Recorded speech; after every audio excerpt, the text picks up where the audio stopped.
तो आज 11वीं कक्षा में हिंदी विषय में पढ़ेंगे हम जो है कविता आरंभ करेंगे और उसमें पहली कविता है हमारी और उसका कवि है कबीर। तो क्या बताया इसमें कि सबसे पहले जो है कबीर का कवि परिचय। तो कबीर का व्यक्तित्व महान था। वह एक संत, समाज सुधारक, श्रेष्ठ कवि और सच्चे ईश्वर भक्त थे। सत्य के प्रति उनकी अपार निष्ठा थी और आंखों देखे सत्य को वो प्रखर वाणी में निर्भीक बिना किसी डर के कहने वाले जो कबीर है उसके समान कोई दूसरा कवि हिंदी भाषा में नहीं हुआ। जीवन परिचय। तो कबीर के जीवन के बारे में अलग अलग विद्वानों के अलग अलग विचार हैं। कोई कहता है कि जो है इसका जन्म जो है वो दुल्हा परिवार में हुआ। कोई कहता है कि कोई विधवा ब्राह्मणी के यहाँ इसका जन्म हुआ था। ये अलग अलग किंवदंतियां, अलग अलग कहानियां चल रही है और माना जाता है कि इनका जन्म 1398 ईस्वी में जो है हुआ था और ये लहरतारा तालाब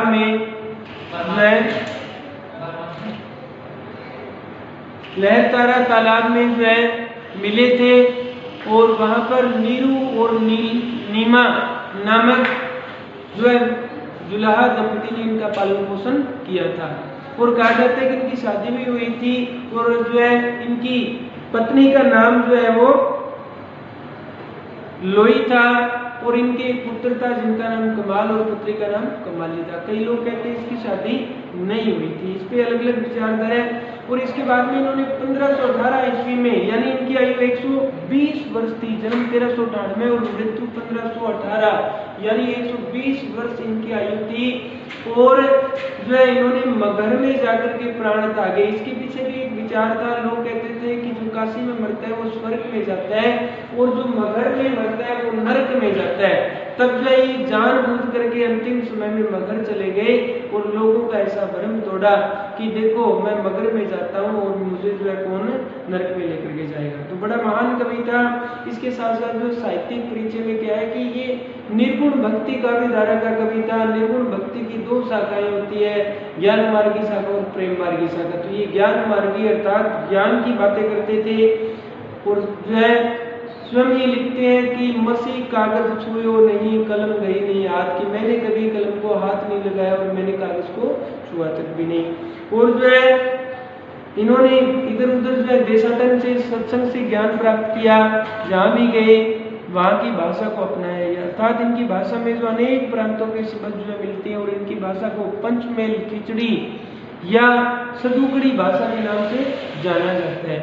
और इसके साथ साथ जो है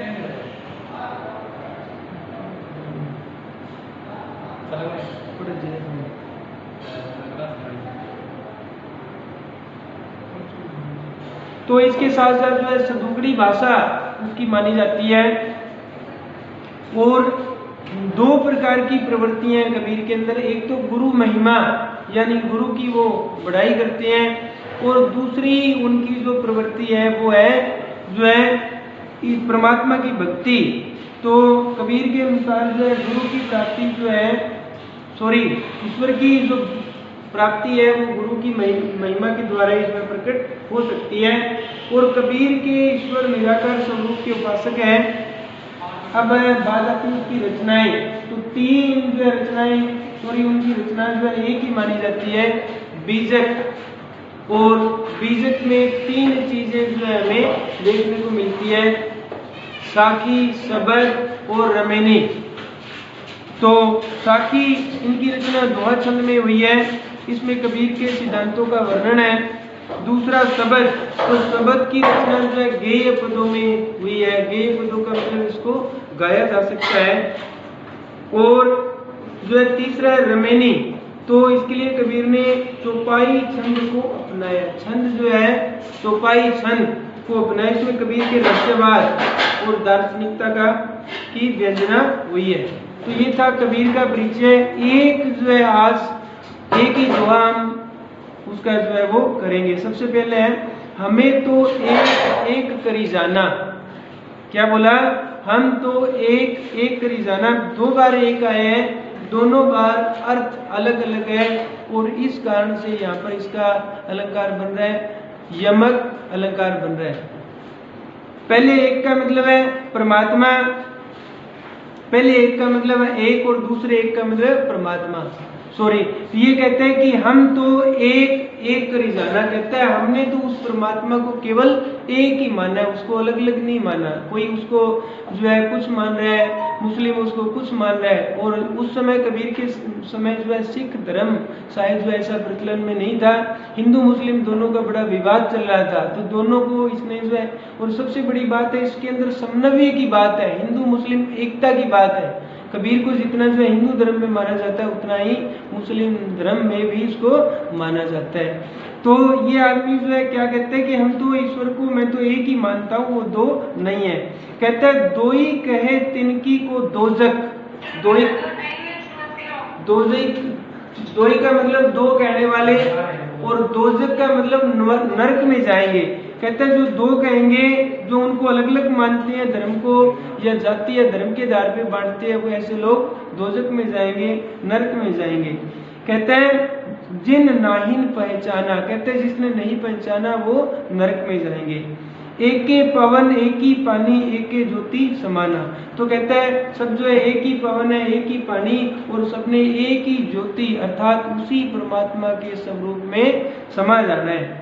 एक खाक गढ़े सब बांडे, यानी एक ही मिट्टी से सभी बर्तन बनाए गए, अर्थात परमात्मा ने एक ही जो बर्तन से अर्थात अपने ही अंश से जो है सभी मनुष्यों का निर्माण किया है। एक कोहरा साना, कोहरा का मतलब कुमार, साना का मतलब मिलाया है। कहते हैं जैसे बाडी काष्ट ही काटे अग्नि न काटे कोई, यानी ये जो शरीर के अंदर आत्मा उसी प्रकार विद्यमान है जिस प्रकार हम लकड़ी को तो काट सकते हैं। कहते हैं जैसे बाडी काष्ट, काष्ट का मतलब लकड़ी, लकड़ी को तो काट सकते हैं परंतु उसमें व्याप अग्नि को कोई नहीं काट सकता। इसी प्रकार इस संसार में या मनुष्य में उसी परम पिता परमात्मा का नाम व्याप्त है। फिर कहते हैं सब घटी, यानी प्रत्येक जगह अंतर तू ही व्यापक, यानी प्रत्येक जगह तू ही विद्यमान है। धरे स्वरूपे सोई, और अलग अलग रूप धारण किया हुआ है। माया देखी के जगत लुभाना, काहे रे नर गरबाना। तो इस प्रकार जो है माया, ये संसार जो है वो मोह माया के चक्कर में जो है वो घूम रहा है, और हे मनुष्य तू व्यर्थ में ही गर्व कर रहा है। निर्भय भया कछु नहीं व्यापे, कहे कबीर दीवाना। तो निर्भय का मतलब निर्भय, निडर, व्यापे प्रभावित होना। कहते हैं इस प्रकार जो है कबीर ने उस परमात्मा की भक्ति को अपनाया है और वो निर्भय हो गया है और परमात्मा की भक्ति में लीन है। तो ये जो है इस प्रकार ये था कबीर के जो है पद थे कबीर के, और उसने जो है ईश्वर को सर्वव्यापक बताया है और इस अपने तर्क को अनेक मतों से अनेक तरीकों से प्रमाणित किया है। तो आज के लिए बस इतना ही, बाकी कल करेंगे। धन्यवाद।